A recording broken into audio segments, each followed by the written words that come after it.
Hello Nidorinas and Nidorinos, I'm KingNido and today we're coming in from the Lentil region where it is the Delta type Neos hosting the Medali Aethers, and both these sides are coming in with a 5-5 record, but the flying types are currently sitting outside the Elite Four, and whoever wins this matchup will move themselves above the other. So with that said, let us know in the comments below who you think is going to win this matchup. Will it be the Delta types? Will it be the flying types? Let's go! 3, 2, 1, go! That's right, it is so close on the leaderboard right now. Whoever wins will be above the other, as it is Dragonite and Corviknight, the Rowan Award winner from last season, starting out for the Medali Aethers. It is going to be Leafeon and Sylveon starting out for the Lentil Neos, and immediately Leafeon with that speed control goes for the power trick, so it is going to switch its attack and defense, which are 110 and 130 respectively, but it's the Thunderbolt from Dragonite going for Sylveon. It's actually going on the offensive, and it's followed up by the Malignant Chain from Corviknight. This will be super effective onto Leafeon, doing massive damage as Sylveon is going to respond by setting up a defend order. So it is going to boost that physical defense, but also boost that 130 base special defense as Leafeon does follow it up with the Absorb. This is going to do very, very little damage to Dragonite there, but Leafeon is going to try and restore any health that it can get back, as Dragonite is going to respond with an Absorb onto Sylveon, so it's immediately going to get that health restored back by taking it from Sylveon instead of taking it back off of Leafeon. Corviknight follows it up though with the Torment onto Leafeon, who is going to be subjected to that Torment. We should see it struggle very soon, but first Sylveon is going to go with the Flame Charge. This will be super effective on Corviknight, but instead it goes for Dragonite, who it's not very effective on, even though it does get the speed boost in the process, now making it the quickest on the field, and it sets up a Sandstorm, which is actually not good for Sylveon or Leafeon. It's not going to do any damage to Corviknight though, who is part Steel type, as we do see Leafeon having to struggle on the field, and due to that recoil damage, it has already been eliminated from this matchup, giving the Medali Aethers the early lead, as Dragonite follows it up with the Bite.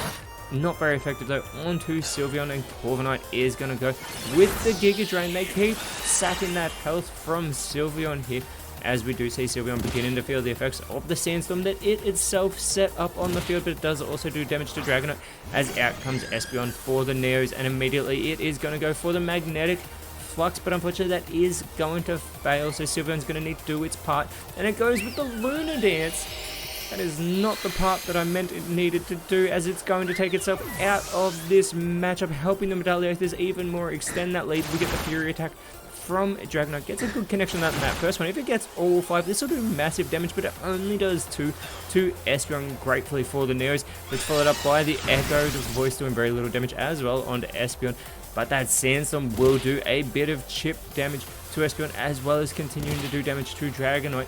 Corviknight doesn't have to worry about it, as out comes Jolteon onto the field, an even quicker Pokemon, and immediately goes for the Minimize. It is going to boost its evasiveness a great deal, as Espeon is going to go with the Vice Grip here onto Dragonite. Gets in some okay damage, as Dragonite is going to respond with the Bounce, so it is going to spring up really high into the sky, and it's got those wings to back it up, as Corviknight with the Spit Up, but it hasn't gone for the Stockpile, so that unfortunately is going to fail. And that Sandstorm continues to rage about on the field, and Dragonite can't even bounce up high enough to avoid taking damage from that, as Jolteon goes with the Axe Kick, intelligently going for Corviknight there, gets in some good damage, and Espeon needs to go for Corviknight as well, going for the Blue Flare. That'll be super effective, but instead it goes for Dragonite, a huge error, who responds with the Bounce, but that's going to be avoided by Jolteon. Corviknight, however, is going to go with the Headlong Rush, and that is super effective, and it takes Jolteon out of this matchup. That's 3 Pokemon down already for the Neos, as Corviknight has lowered its defenses to do that. The Medali Aethers are still at full strength, as that Sandstorm continues to do damage here on the field. There was a setup by Sylveon as well, which has not favored the Neos. It is going to be Vaporeon now coming out for the Neos. Espeon with the Power Trip here, going for Corviknight, doing very little damage there. And we have Dragonite responding with the Defend Order, so now we're going to see Dragonite boost its own defenses here, and it's got that base 100 special defenses, base 95 physical defense, very impressive, as Corviknight with the Tearful Look, but the Magic Bounce from Espeon is actually going to send it back to Corviknight, so now it's going to have its physical attack and special attack lowered here on the field. And Vaporeon with the Bone Rush, but unfortunately it's not going to work on the flying types. They are immune to ground type moves, as finally that Sandstorm has subsided. Espeon with the Snipe Shot gets in some great damage, putting in Corviknight into knockout range, but it's the Lava Plume follow-up from Dragonite that takes out its own teammate with that super effective damage.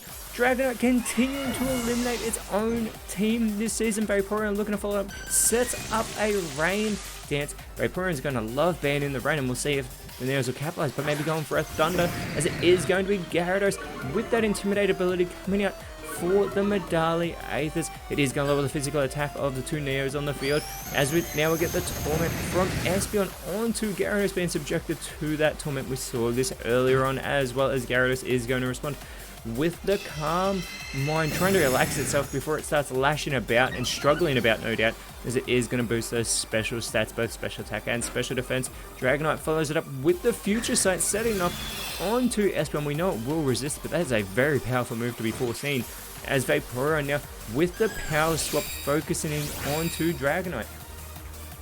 It does switch all changes to the attack stats, as Espeon with the Bullet Punch focusing in onto Gyarados, doing very, very little damage there. But Gyarados has no moves left, so it is going to be forced to struggle. Gets in a good connection onto Vaporeon, but that recoil damage does come into play, as Dragonite with the Stuffed Cheeks, it is going to chow down on its Leopard Berry. Not only is it going to restore its PP, it is going to give itself another defense boost here in that physical defense, as Vaporeon is going to go with the Acid that does connect with both flying types. However, it does very little damage. Espeon, though, looking to follow up, goes for the high jump kick, connecting with that not very effective move onto Gyarados, who is going to respond with the Swallow. But we saw a similar play earlier. It hasn't gone for the stockpile, so it's going to fail.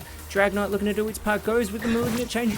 We saw this earlier in the match on to Vaporeon. Gets some good damage there, as well as Vaporeon does respond with the Psycho Cut, putting Gyarados into knockout range with that critical hit, as well as Espeon does take that Future Sight attack.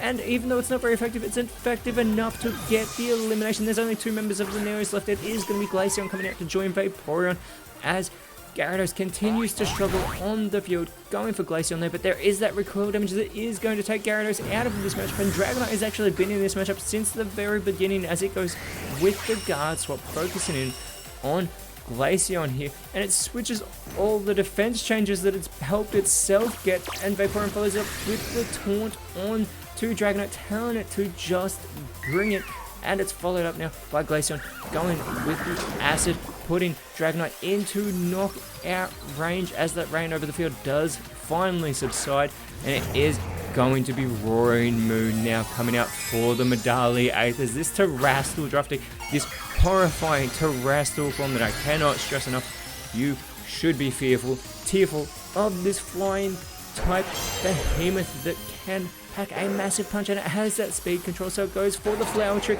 This is a critical play, and it's going to eliminate Vaporeon from this matchup with that super effective move, intelligently done there by Roaring Moon. Glaceon is all by itself, has 4 flying types to contend with, but we know Dragonite is left to struggle. It does connect with Glaceon, but the recoil damage is going to take Dragonite out of this matchup. Glaceon now only has 3 flying types to contend with. It goes for the Circle Throw. It's going to send Roaring Moon back to the bench with that not very effective move, but we know it will be back out on this field shortly, but somebody's about to be dragged out onto the field. And it's Salamence. You'd almost think it was Roaring Moon being dragged out onto the field, but it's got that Intimidate ability that we saw from Gyarados as well, lowering that physical attack of Glaceon. Roaring Moon coming back out onto the field, and immediately it goes with the attack order. Immediately on the offensive, Salamence follows it up with the Ally Switch, trading places with Roaring Moon on the field. And Glaceon needs to not get confused and go on the offensive. It goes for the Sandsear Storm, but unfortunately it doesn't affect either of the flying types thanks to their immunity.